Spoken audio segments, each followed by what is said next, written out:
hermanos, les voy a invitar que abra su Biblia en Apocalipsis capítulo 3. Apocalipsis capítulo 3, versículos 14 al 22. Apocalipsis 3, versículos 14 al 22.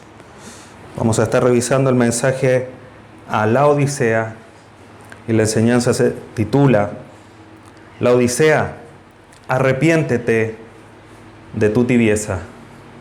La Odisea, arrepiéntete de tu tibieza. Apocalipsis 3, versículos 14 al 22, dice así la palabra de nuestro Dios. Y escribe al ángel de la iglesia en la Odisea: He aquí el Amén, el testigo fiel y verdadero, el principio de la creación de Dios, dice esto: Yo conozco tus obras, que ni eres frío ni caliente. Ojalá fueses frío o caliente. Pero por cuanto eres tibio y no frío ni caliente, te vomitaré de mi boca. Porque tú dices: yo soy rico y me he enriquecido, y de ninguna cosa tengo necesidad, y no sabes que tú eres un desventurado, miserable, pobre, ciego y desnudo. Por tanto, yo te aconsejo que de mí compres oro refinado en fuego para que seas rico, y vestiduras blancas para vestirte, y que no se descubra la vergüenza de tu desnudez, y unge tus ojos con colirio para que veas. Yo reprendo y castigo a todos los que amo. Sé pues celoso y arrepiéntete. He aquí, yo estoy a la puerta y llamo. Si alguno oye mi voz y abre la puerta, entraré a él y cenaré con él y él conmigo. Al que venciere, le daré que se siente conmigo en mi trono, así como yo he vencido y me he sentado con mi Padre en su trono. El que tiene oído, oiga lo que el Espíritu dice a las iglesias. La Odisea, arrepiéntete de tu tibieza. Hay una escena de una película muy conocida, Cuarto de Guerra. No sé si todos la conocen o todos lo han visto. Y la historia relata aproximadamente de una persona, una mujer, que se dedica a la venta de casas. Y en esa venta de casas conoce a una anciana muy devota de su fe, cristiana. Y cuando se juntan, la anciana, después de una conversación, y la anciana obviamente logra entrever alguna situación de la vida cristiana de la persona que vende casas, le ofrece un café y la anciana le sirve un café tibio, cerca de frío. Obviamente, la persona cuando prueba el café le dice que el café está malo porque está helado, está tibio, no tiene un buen sabor. Y la anciana le trata de explicar que finalmente así es como se siente su vida espiritual. Al final de la película, luego de traspasar todos los hechos que ahí ocurren y que no es el momento de decirlos, al final de la película, casi las últimas escenas, luego del camino recorrido, se juntan nuevamente y la anciana le sirve un café. Esta vez, el café estaba caliente. A lo que esta hermana le dice o le comenta, dice: este sí es un buen café.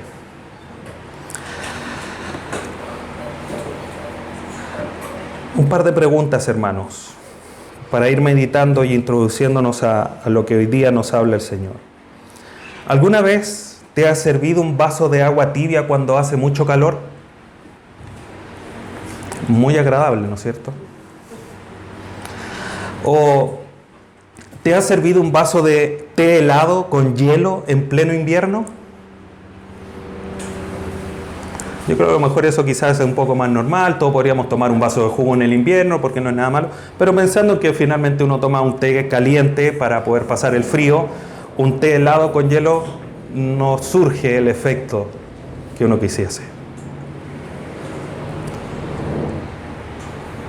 Si hoy día, hermano, tú fueses servido como un café, como un té, como un vaso de agua en la mesa del Señor, ¿qué sabor dejas en la boca de Dios. Agradable, como un vaso de agua fría en el calor. Una sensación de ardor relajante y animosa en medio del frío. O una sensación desagradable, como aquel vaso de agua tibia. O como ese té helado en el invierno. Hermanos, hoy día, a través de el mensaje de la iglesia de la Odisea, vamos a ver un fuerte llamado a una vida espiritual ferviente.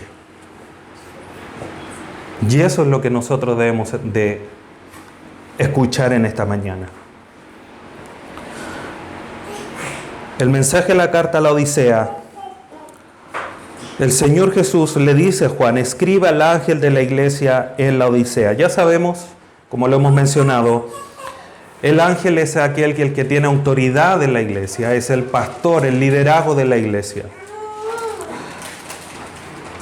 Ángel se entiende como un mensajero, como aquel que tiene autoridad. Es una imagen que es solamente de ida, no de regreso.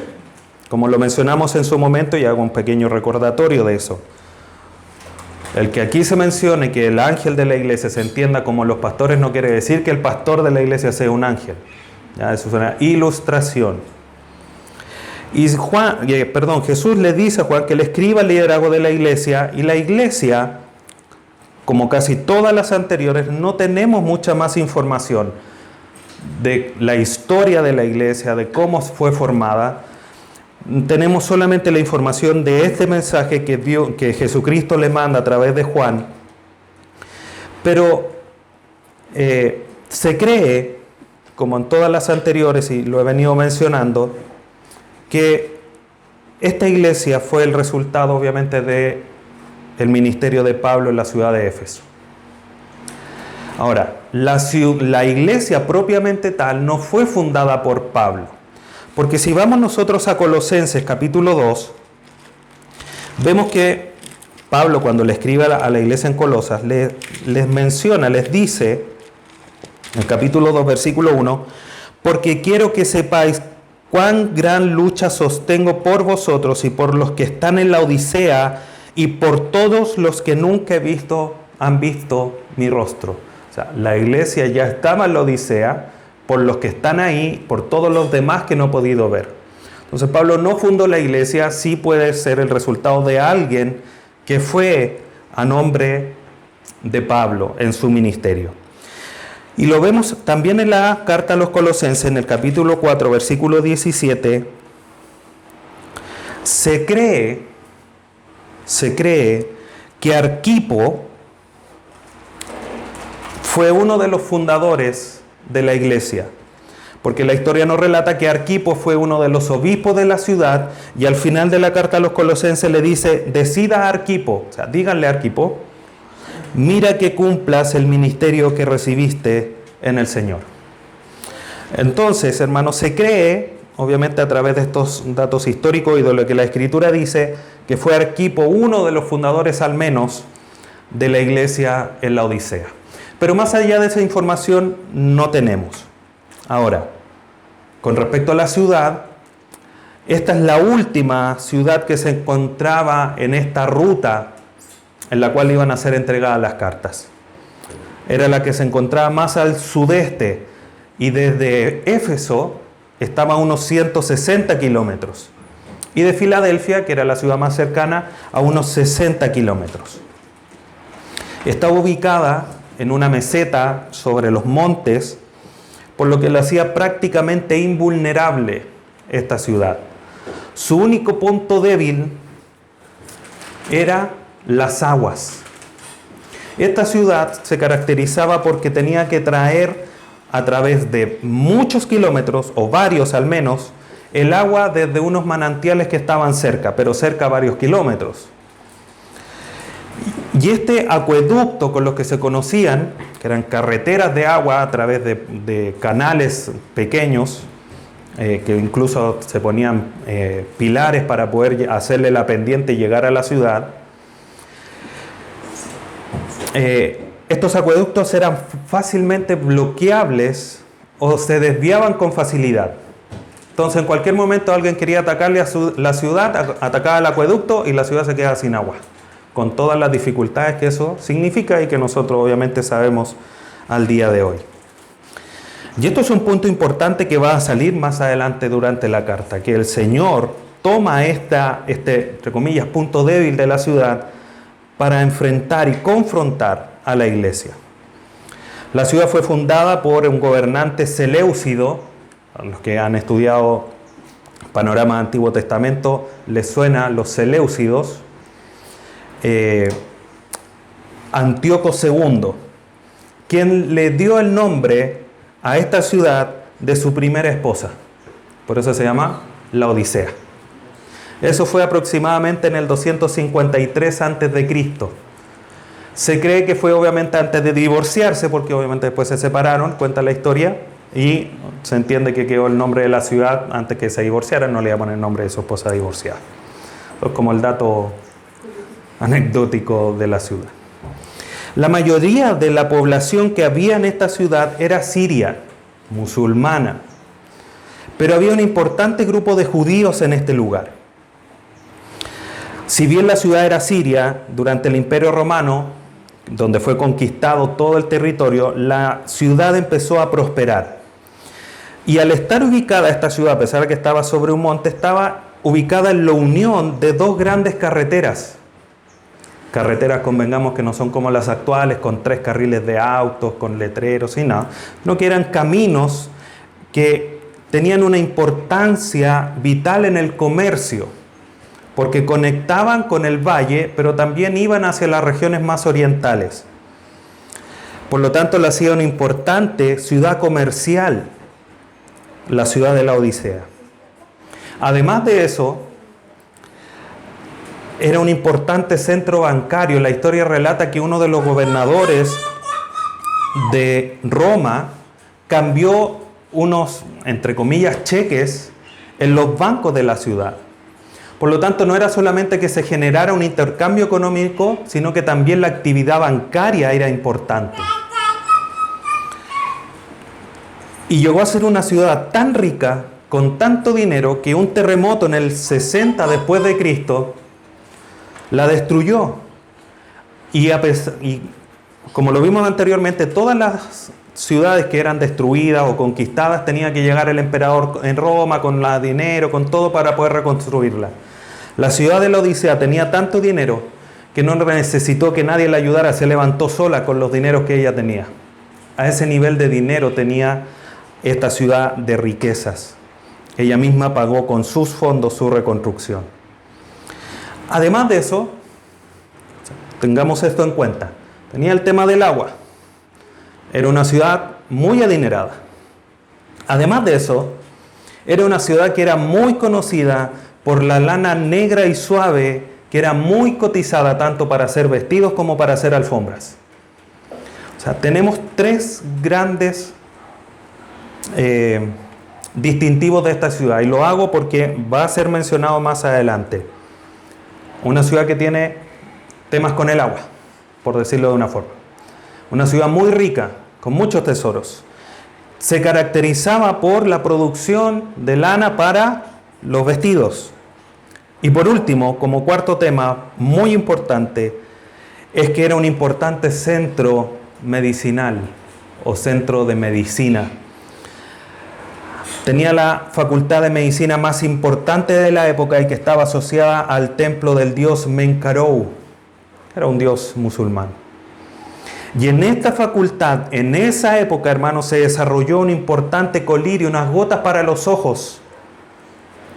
Y ese colirio se exportaba a todo el Imperio Romano para sanar ciertas dolencias en los ojos.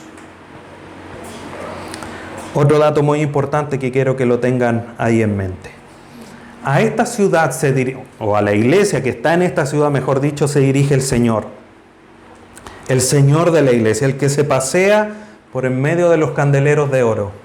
Y Él hace una presentación muy especial, porque no es con títulos que ya había mencionado en Apocalipsis 1 como en las anteriores.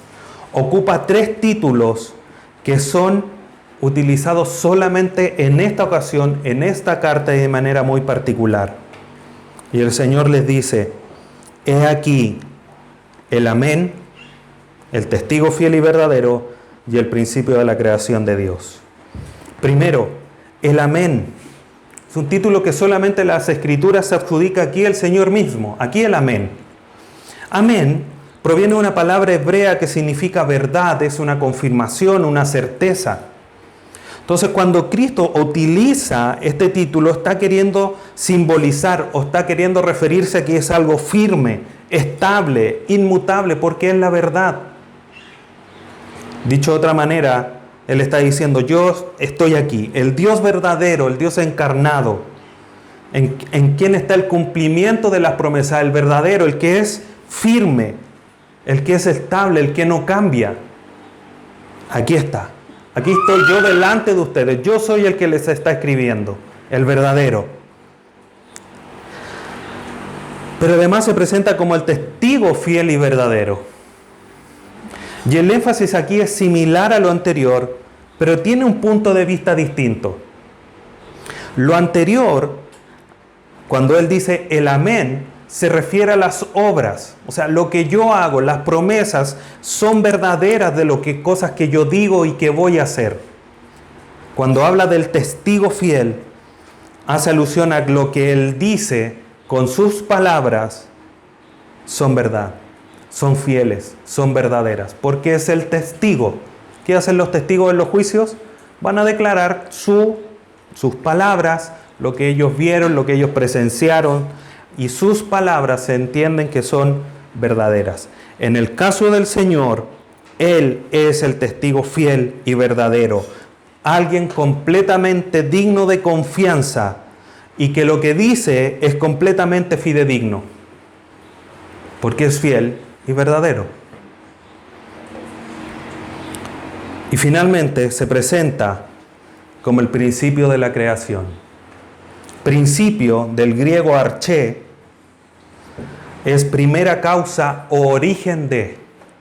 Y esto es importante, hermanos, porque muchos toman este pasaje para justificar el pensamiento de que Jesucristo es el primer ser creado.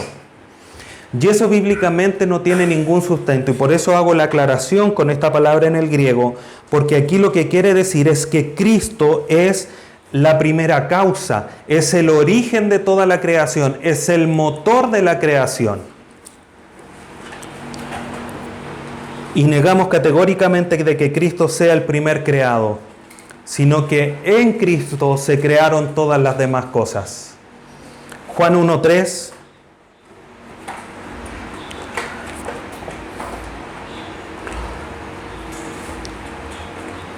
dice lo siguiente: todas las cosas, hablando de Cristo, por Él fueron hechas, y sin Él nada de lo que ha sido hecho fue hecho. Es el motor, es la esencia de la creación.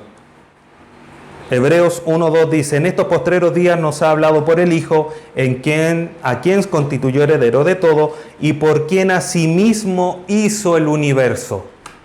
Entonces aquí cuando Juan escribe, o Jesucristo le dice a Juan, el principio de la creación, está diciendo que Él es el centro, es el motor de toda la creación. Es lo que está movilizando que todo lo que haya sido creado o exista, desechando esa corriente hereje de que Cristo era un ser creado.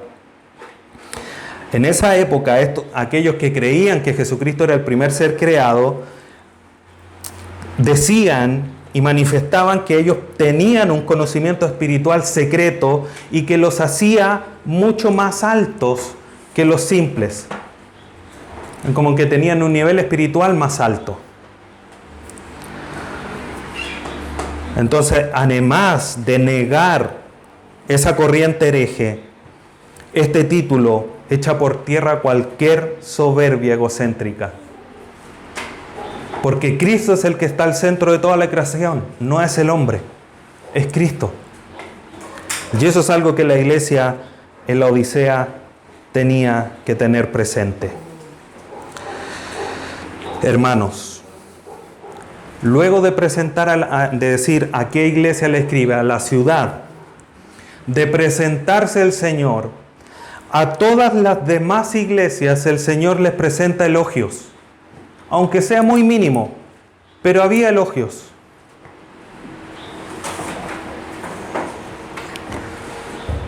Esta iglesia, hermanos, es la única que no recibe ningún elogio. Ninguno. Veíamos con alegría iglesias a las que no se le amonestaba. Sardis, Filadelfia, Esmirna y Filadelfia, que se les anima porque no se les amonesta por nada. Pero esta iglesia, hermanos, no recibe ningún elogio. Y por esa razón, muchos la consideran una iglesia falsa, una iglesia donde no hay creyentes. Pero no podemos pensar eso, hermanos, por varias razones. Primero, se ocupan los mismos términos en todas las demás cartas. Escribe a la iglesia. ¿Por qué a una iglesia que no era iglesia, Cristo le iba a escribir una carta y referirse a ellas como iglesia? Eso es lo primero. Ocupan los mismos términos. Les dice, yo conozco tus obras. Si Cristo esta no es una iglesia, Cristo, si bien es soberano, no se referiría, no estaría paseándose en medio de ella, como en todas las demás anteriores. Y también los llama, dice, yo te reprendo y castigo, yo reprendo y castigo a todos los que amo. Si está mandando, si está amonestando a esta iglesia para que se arrepienta, es porque tiene una condición, una relación más profunda. Y por último, solo lo menciono porque lo vamos a ver, dice, porque tú eres tibio. ¿Cómo algo llega a ser tibio? Porque en algún momento fue caliente.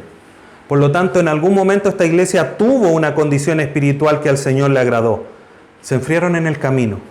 Entonces, todas esas cosas, hermanos, nos llevan a comprender que no podemos considerar a este mensaje como a un grupo de personas y no a una iglesia. Lo que sí es que esta iglesia tiene la condición espiritual más amenazante por la naturaleza de la acusación. Es el escenario más triste al que una iglesia puede llegar. Éfeso, perdiste tu primer amor. Triste, el primer mensaje. Pero no es el más triste porque hay elogios. Y así con cada una de las iglesias. Pero llegamos a este último y nos vemos que esta condición es la más amenazante. Y por eso el llamado del día de hoy, sin menospreciar los anteriores, es de suma urgencia para todos nosotros. En el versículo 15 el Señor empieza a desgranar, a mostrar toda la evidencia. Yo conozco tus obras. El Señor de la iglesia las conoce. Y cuando Él dice, yo conozco tus obras, se lee el testigo fiel. Aquí la iglesia no puede decir, no, Señor, tú estás equivocado. Yo soy el testigo fiel y verdadero. Lo que yo digo, digno de confianza y de verdad. El escenario de esta iglesia era preocupante. El veredicto del testigo fiel era un veredicto oscuro. Yo conozco tus obras, que no eres frío ni caliente. Esta ilustración, hermanos, proviene justamente de las aguas. Y por eso lo recalqué. El agua viajaba por varios kilómetros. Y al llegar a la ciudad, el agua no llegaba tibia y llegaba sucia. No llegaba helada como recién salía del manantial como para refrescar en el tiempo del calor, ni llegaba con una temperatura adecuada para poder relajar o rehabilitar, como se hace incluso en la actividad, con las aguas calientes o las aguas termales. Entonces en el camino el agua se había entibiado y ya no era lo suficientemente fría ni refrescante ni lo suficientemente caliente. Por lo tanto, para los habitantes de la ciudad el agua era tibia, por lo tanto era repugnante. Yo conozco tus obras, que no eres frío ni caliente.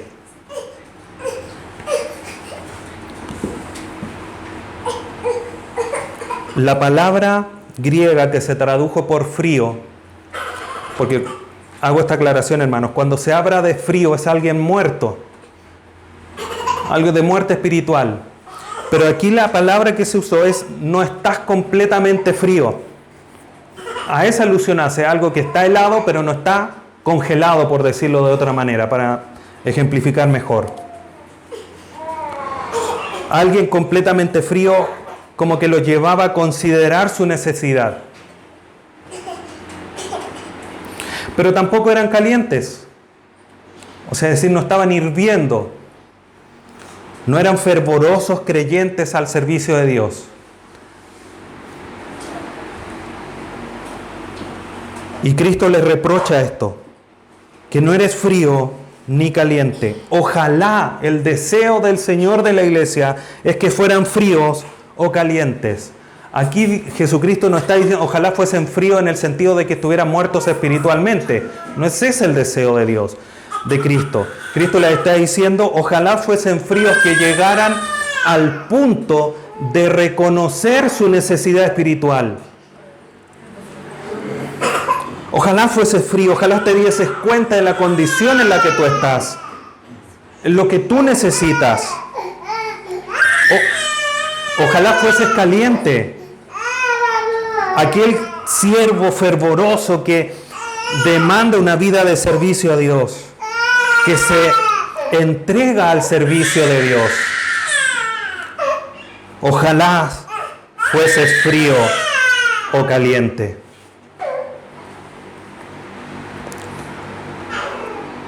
Entonces, como lo mencionaba aquí, en algún momento esta iglesia fue una iglesia fervorosa, porque llegó a su estado de tibieza.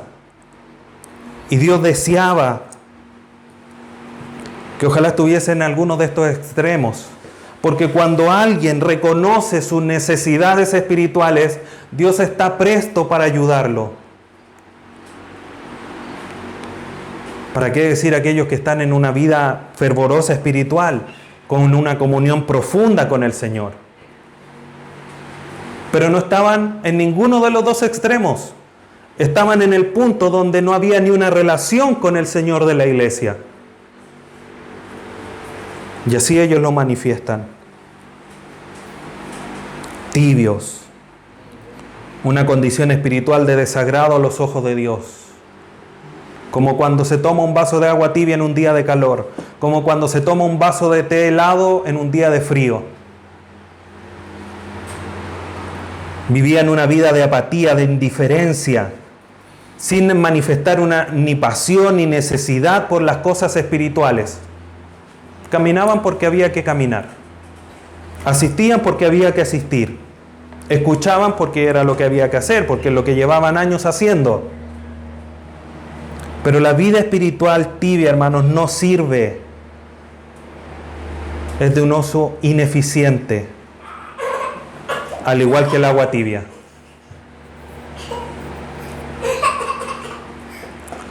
Yo creo que todos hemos tenido esa reacción al tomar agua tibia en un día de calor. Como que no la soportamos en la boca, la botamos. Esa misma acción es la que Dios está diciendo. No estaban llegando al punto donde, no habían llegado al punto donde Dios los iba a vomitar, los iba a sacar de su boca. Dios manifiesta un mensaje de gracia. Es un llamado al arrepentimiento. Dice, pero por cuanto eres tibio y no frío ni caliente, te vomitaré de mi boca. Esa palabra te vomitaré, ese verbo, dice, estoy a punto de. Los estoy rechazando con un disgusto extremo por la condición que tienen. Y Dios está manifestando la gracia. Está manifestando misericordia. Porque no les dice, los saqué porque ustedes son tibios, ya los saqué de mi boca. Dice, estoy a punto de.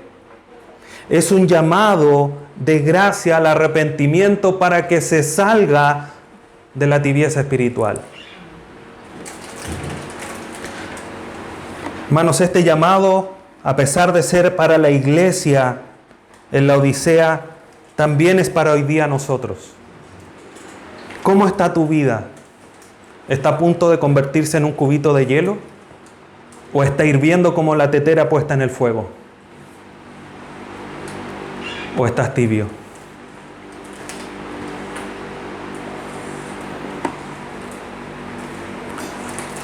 En la casa que familiarmente nosotros tenemos en el sur, todavía no tenemos agua por cañerías que están enterradas. Y llega un momento del día, porque la tiramos con manguera, abrimos la llave y sale agua caliente. Y si no tenemos agua en un bidón para poder tomar, estaríamos tomando agua caliente, un poco más de tibia. Y es desagradable, sobre todo en el verano. Teníamos que resguardar un poco de agua para tomar. Y me acordaba de eso estudiando este pasaje, hermanos. Permitiendo esta ilustración, Dios, si llegara a abrir la llave de nuestra vida para tomar un agua refrescante, ¿con qué se encontraría? ¿Con agua caliente? ¿Con agua tibia? Hermanos, este llamado al día de hoy es urgente que lo atendamos. No podemos ser una iglesia tibia. Por supuesto que tampoco podemos ser una iglesia que pierda su primer amor. Tenemos que ser una iglesia fiel, como todos los demás mensajes. Pero si somos una iglesia tibia, todo lo demás lo vamos a permitir. Samuel Pérez Millo comenta respecto de la tibieza espiritual y dice: la tibieza espiritual es aborrecida por Dios. La falta de compromiso en su obra es evidencia de falta de seguimiento al Señor. Cualquier condición es mejor que la tibieza nauseabunda.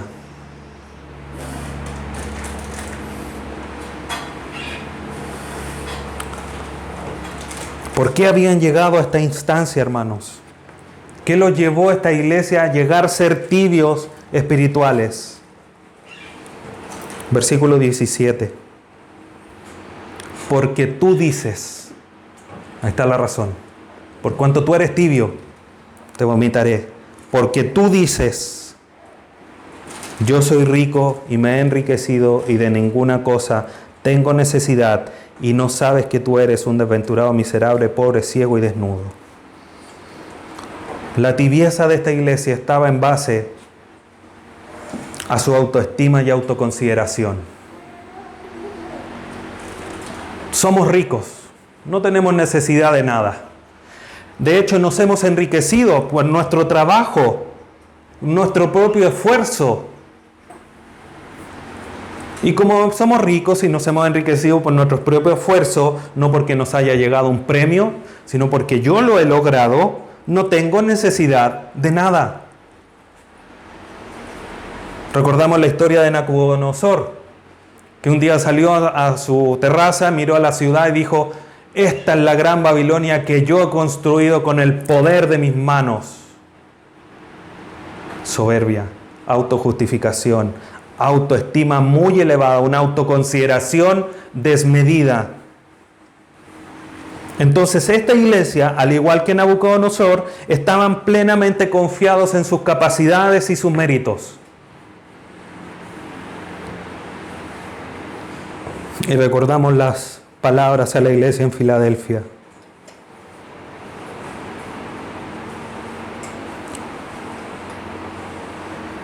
Porque aunque tienes pocas fuerzas, has guardado mi palabra. No son las capacidades, no son los méritos lo que hace una iglesia fuerte. son reconocer que tienen necesidad y que dicen vamos a la fuente de donde vamos a obtener las fuerzas para vivir la vida espiritual. Esta iglesia, en comparación a Filadelfia, decía, no, yo no tengo necesidad de nada, soy rico. Y aparentemente habían dejado incluso al Señor Jesús fuera de la iglesia. Por eso después le dice, yo estoy a la puerta y llamo. Una situación, hermanos, triste y que sin lugar a duda llega a pensar cómo es que esta iglesia incluso llegó a dejar al Señor afuera. ¿Por qué el Señor le llega a decir, estoy a la puerta y llamo? Porque la autosuficiencia, la autoconsideración excesiva no es lo que Dios busca de sus hijos. Porque al altivo de corazón lo mira desde lejos, pero al quebrantado con él estoy, al de humilde corazón.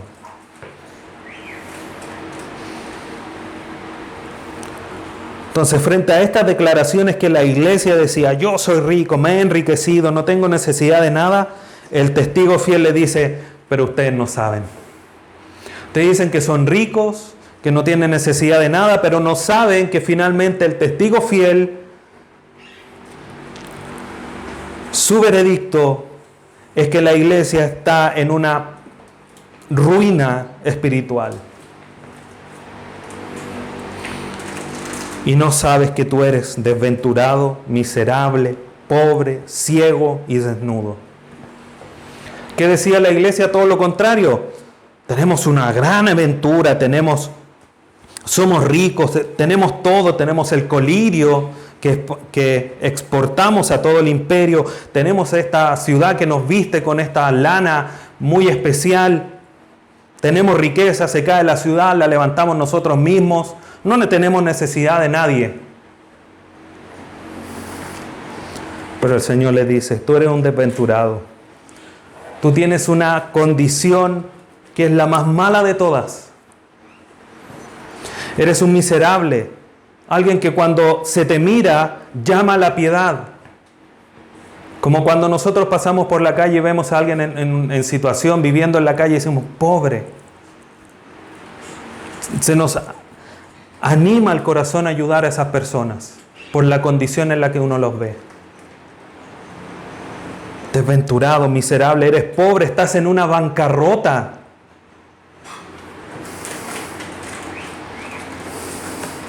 Ciego, porque tienes la incapacidad de ver, y desnudo, porque delante de los ojos de Dios no estás con ninguna vestimenta.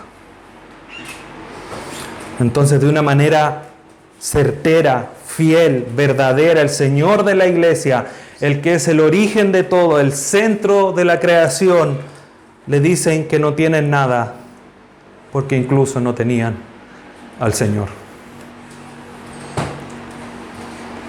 Nada de lo que hacía conocida la ciudad, su riqueza, sus vestidos, la medicina, se podía aplicar a su vida espiritual. Qué triste esta condición, hermanos. Y el Señor, tomando estas características de la ciudad, es que los exhorta fuertemente y le hace un mandato. Versículo 18, por tanto, o sea, en razón de la triste condición en la que ustedes están, yo te aconsejo, primero, que compres oro refinado en fuego, para que seas rico. Dicen, pero Señor, si nosotros tenemos esta ciudad, se levantó sola, tenemos bancos, tenemos un gran comercio, tú eres pobre, estás en bancarrota. Compra oro refinado. Cuando aquí le dice compra, le está diciendo llega, reconoce tu necesidad para que las riquezas espirituales lleguen a ti. Porque difícilmente alguien que no tiene, que le está diciendo tú eres pobre, que está en bancarrota, le dice compra, ¿con qué dinero si no tengo nada? Entonces aquí el llamado es reconoce tu necesidad. No es oro, obviamente material, sino que está hablando de las cosas espirituales. Oro refinado, oro puro, sin contaminación. Esas riquezas espirituales que realmente son verdaderas. Como Pablo dice a los Filipenses en capítulo 3, versículo 7, pero cuántas cosas eran para mí ganancia, las he estimado como pérdida por amor de Cristo. Y ciertamente aún estimo todas las cosas como pérdidas por la excelencia del conocimiento de Cristo Jesús, mi Señor, por amor del cual lo he perdido todo y lo tengo por basura para ganar a Cristo y ser hallado en Él, no teniendo mi propia justicia, que es por la ley, sino que es por la fe de Cristo.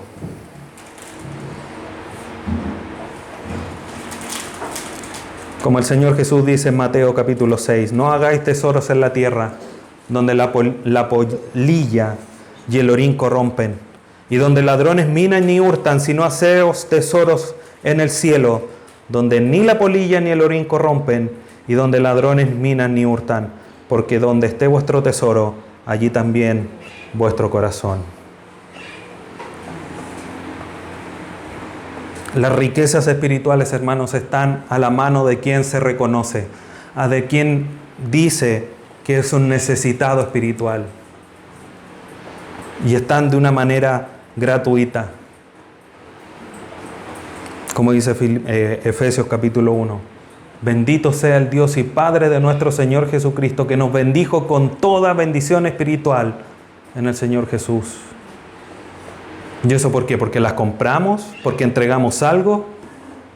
Solamente porque dijimos somos necesitados. Y llegamos delante de Dios reconociendo a nuestro Señor Jesús como nuestro Salvador. Ahí están las riquezas espirituales, a las cuales hacemos bien, hermanos, buscar para nuestra vida. Entonces el Señor les manda, ¿quieren ser ricos? Busquen las riquezas espirituales. El que tenga en banco, el que tenga dinero guardado, el que tenga posesiones, en eso no consiste la vida, como lo hemos estado viendo en los estudios de los días miércoles. La vida no consiste en los bienes, consiste en los tesoros verdaderos, en las riquezas verdaderas que se hacen donde ni el orín ni la polilla corrompen, donde los ladrones no minan ni hurtan, sino que es en el cielo. Yo te aconsejo que de mí compres oro refinado en fuego. Entonces, en este primer llamado, les dice, ustedes están en una ciudad rica, pero son pobres, compren oro de verdad. Y echa por tierra lo que ellos creían que tenían. Segundo, les dice, y vestiduras blancas para vestirte, y que no se descubra la vergüenza de tu desnudez. Pero Señor, si estamos en una ciudad donde se exporta lana fina, donde se hacen vestidos de alto valor. No es el llamado a vestirse con estas ropas. El llamado es a vestirse de la justicia que viene por creer en Cristo. Como decía Pablo, desecho todo por el conocimiento de Cristo y llego al Señor no por mi justicia, sino que por la justicia de Dios, de Cristo, de Dios que es en Cristo Jesús. Gálatas 3:27. Porque todos los que habéis sido bautizados en Cristo, de Cristo estáis revestidos.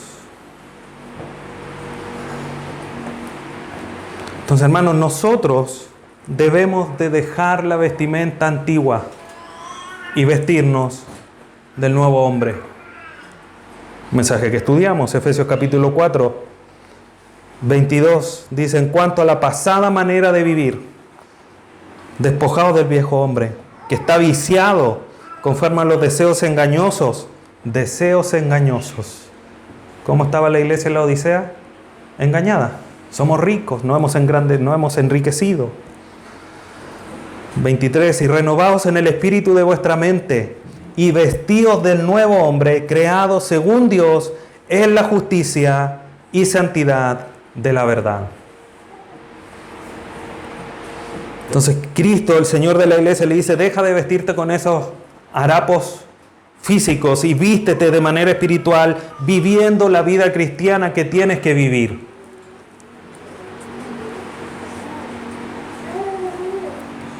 Se desecha también el Señor, no solo la riqueza de la ciudad, sino que parte de su producción comercial, las lanas para hacer vestidos. Y por último les dice, y unge tus ojos con colirio para que veas. Pero el Señor, ¿cómo nos manda a ungirnos con colirio si aquí nosotros tenemos este colirio que damos a todo el imperio? Este colirio es un colirio espiritual para que puedan ver la realidad espiritual. Hermanos, nosotros debemos discernir de una manera apropiada, y esa manera apropiada es la bíblica, la espiritual. Nosotros tenemos al Espíritu Santo, como dice primera carta de Juan capítulo 2. Tenemos la unción y tenemos que ver las cosas espirituales a través de ese lente. El punto es que muchas veces nuestros deseos engañosos nos nublan la vista y empezamos a evaluar las cosas con un lente que no es la óptica de Dios. ¿Cómo lo evaluamos? Poniendo la palabra de Dios delante de nosotros.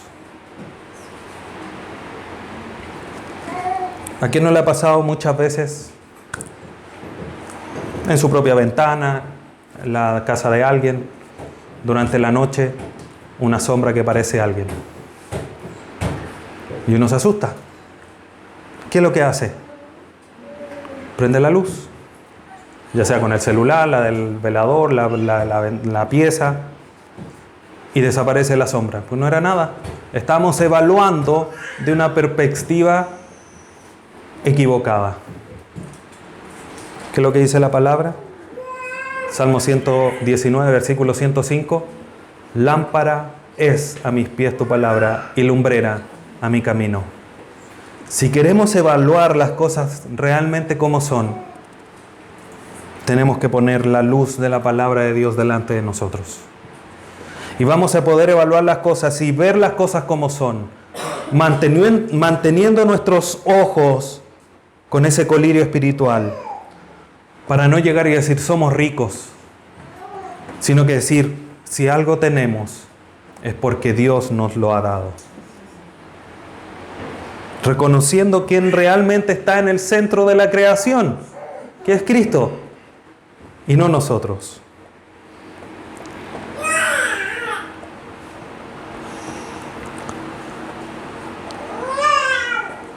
En medio de esto, el Señor les dice con autoridad, versículo 19, yo reprendo y castigo a todos los que amo, sé pues celoso y arrepiéntete. Entonces, con autoridad, con amor divino, Cristo les dice y los llama a la disciplina. Porque como dice Hebreos 6:12, porque el Señor al que ama disciplina, y ojo, azota a todo el que recibe por hijo. Si no soportáis la disciplina, Dios os trata como... Si soportáis la disciplina, Dios os trata como a hijos. Porque, ¿qué hijo es aquel a quien el Padre no disciplina? Entonces aquí Cristo le está diciendo a la iglesia, yo los reprendo, los castigo. Los reprendo porque los estoy llevando a reconocer su culpa, a reconocer que están mal espiritualmente, a reconocer que tienen una necesidad. Y los castigo en el sentido de corregir, de entrenar para que hagan completamente lo contrario, para que tengan los resultados que se necesitan. ¿Qué es lo que hacen los deportistas? Cuando están ejecutando mal un movimiento para patear, para tirar algún golpe con la mano, etc., le dicen, no, tienes que poner la mano más arriba, la raqueta de cierta manera, o cuando golpean, tienes que golpearlo con las puntas del pie, no con la parte interior, etc. Corrección, entrenamiento, para que cuando tengan que hacer las cosas, salgan mejor. El Señor de la iglesia está diciendo, tienes que hacer esto, compra oro refinado, unge tus ojos con colirio espiritual, vístete de la vestidura de la justicia de Dios, para que entrenes tu vida, para que los resultados de ahora en adelante no sean los que llegaron a darte como resultado una tibieza espiritual.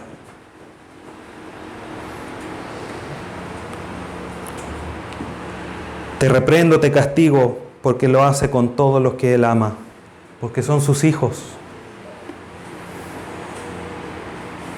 porque Él dio su vida. No hay mayor amor que este, que el que da su vida por sus amigos. ¿Cuál es el resultado esperado? Sé pues celoso y arrepiéntete. Esa palabra celoso viene del griego celosón, que quiere decir arder, desear, entendiéndolo como ser fervoroso. Dicho de otra manera, sal de tu tibieza espiritual, porque estoy a punto de vomitarte. Enciéndete, arde, para que seas agradable a mi boca. ¿Cómo está nuestra vida fervorosa espiritual, hermanos?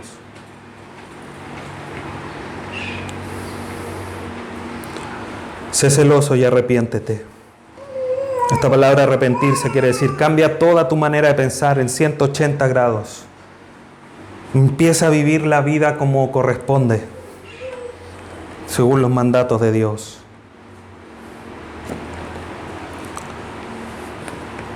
Versículo 20 le hace un llamado tierno. He aquí, yo estoy a la puerta y llamo. Y si alguno oye mi voz y abre la puerta, entraré a él y cenaré con él y él conmigo. Hermanos, este versículo yo creo que todos los hemos escuchado en alguna ocasión ocupándolo para el evangelismo. Pero el llamado, ¿a quién lo está haciendo Jesucristo aquí? A la iglesia. Y no es un llamado para que sean salvos. Es un llamado a la comunión. Yo estoy aquí esperándolos. Arrepiéntanse, sean fervorosos, y si lo hacen, voy a entrar con ustedes. Voy a entrar a su vida, a la vida de iglesia.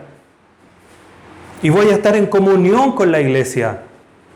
Cenando, compartiendo, que es una muestra de una comunión íntima, de una comunión fervorosa. El llamado de Cristo, hermanos, es a recuperar, a restablecer esa comunión perdida con el Señor de la iglesia.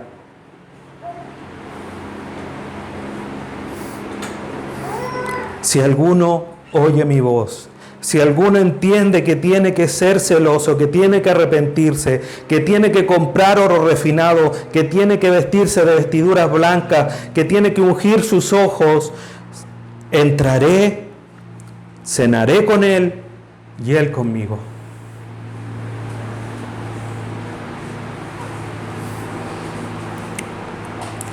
Un llamado de gracia, un llamado amoroso a la iglesia de la Odisea. Hermanos, es necesario examinarse. ¿Dónde está el Señor en nuestra iglesia?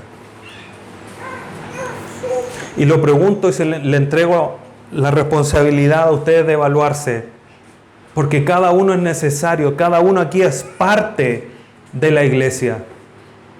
Si yo primero de manera individual no tengo una comunión íntima con Dios, no puedo pedirle a los demás que la tengan. Si como unidad personal yo no estoy bien con Dios, no estoy aportando para que la iglesia en completo tenga una buena comunión con Dios. No es responsabilidad de los demás, es responsabilidad mía, primeramente. Recuerden el pasaje de Efesios, porque las coyunturas se ayudan mutuamente. Si yo no estoy bien, no puedo ayudar al que está a mi lado. Entonces, ¿qué le voy a pedir? Si es mutuo, puedo pedir mucho al que está a mi lado, pero si yo no entrego, esa unión queda deficiente. Esa unión queda como esa agua tibia que es inservible. Finalmente el Señor, versículos 21-22, le da una exhortación y unas promesas. Al que venciere, le daré que se siente conmigo en mi trono, así como yo he vencido y me he sentado con mi Padre en su trono. A pesar de lo triste, de lo oscuro, hay una promesa para esta condición espiritual triste. Los que vencieren, los que se arrepientan, los que escuchen la voz del Señor, gozarán de una hermosa promesa de sentarse junto con Cristo en su trono. ¿Qué mayor manifestación de un compañerismo y una intimidad sin igual con el Señor de la iglesia? Si se arrepienten, ya no los voy a vomitar, van a estar conmigo en mi trono. Y también, por supuesto, un simbolismo de que reinaremos con Él. Pero ¿qué hay que hacer? Hay que vencer. Y hay que esforzarse en el Señor. Y ya no ser tibios. El que tiene oído, oiga lo que el Espíritu dice a las iglesias. A todas las iglesias. No solo a la Odisea, sino que también a la nuestra. Hermanos, ¿cómo está tu vida espiritual? ¿Fría, fervorosa, tibia?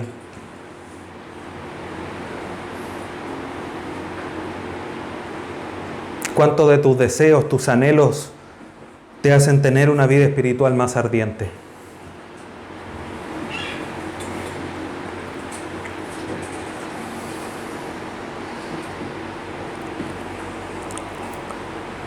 ¿O estamos un poco insensibles? Como los que iban camino a Emaús, se les apareció el Señor, les habló, les indicó todo lo que la palabra de Dios decía de Él. De repente ascendió. ¿Y qué dijeron? ¿No ardía en nuestro corazón? ¿No había una llama que se prendió cuando nos hablaba?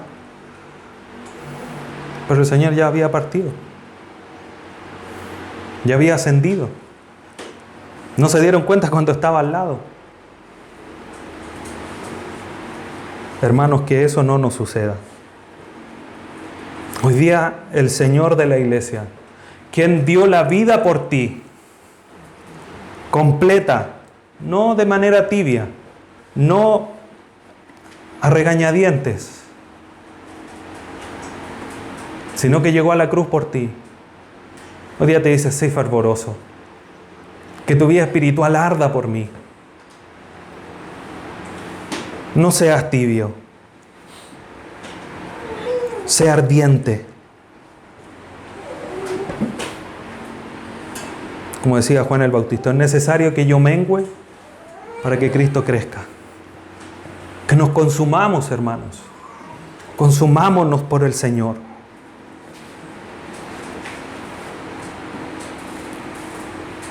Y esto es importante. Y quiero dejar esto último en su mente. Cristo viene pronto. Lo cantábamos. ¿Cuándo, Señor? ¿Cuándo? Para que cesen las penas, para que cesen los dolores, para que cesen las preocupaciones. ¿Cuándo, Señor? Ven pronto. Si Cristo escuchara ese clamor que levantábamos hace unos minutos atrás, dijera, voy a ir por mi iglesia ahora. ¿Cómo está tu vida espiritual ahora? ¿Cómo te encontrarías?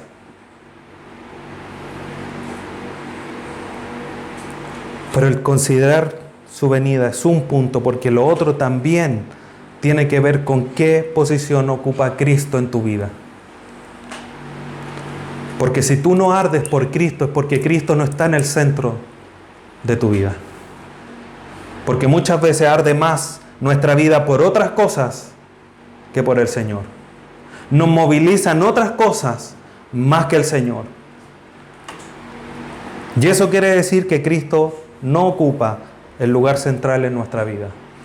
O al menos no le estamos dando la importancia al Señor de la iglesia que vive en nosotros. Hermanos, dejemos la tibieza espiritual. Si estás casi ardiendo, sigue poniéndole ahí palitos al fuego, que arda, que no se apague el fuego, que arda en nosotros hasta que Cristo venga. Porque es lo que Cristo demanda de nosotros, como el Señor de la iglesia. Hermano, te invito a que inclines tu rostro y oremos al Señor. Padre Santo, vamos ante tu presencia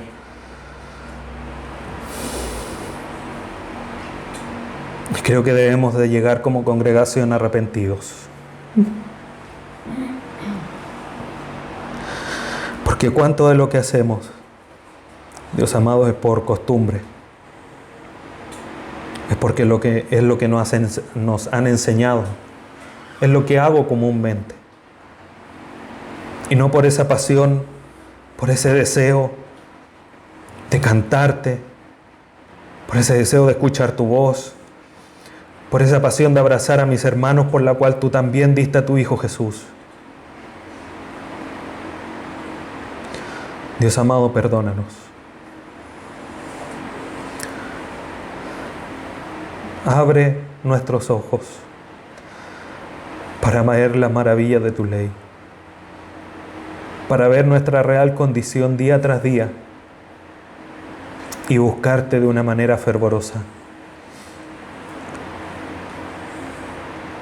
Tan fervorosa como aquellos días de calor que buscamos con ansia un vaso de agua fría. Tan fervorosos como aquellos días de frío deseando tomarse un buen té caliente, un buen café. Como aquel siervo que brama por las corrientes de las aguas. Podamos tomar la voz del salmista y decir: así, oh Dios, clama por ti el alma mía. Gracias por tu palabra, Dios amado, y por este mensaje, este llamado fuerte a dejar la tibieza y empezar a arder por ti. Te bendecimos en esta hora y te alabamos, rogando siempre tu sabiduría para poner todo esto en práctica en nuestra vida.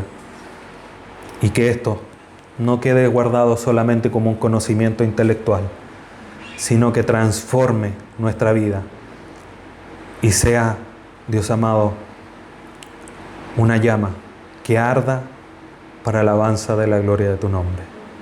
Te lo rogamos, Dios amado, para tu gloria. Amén.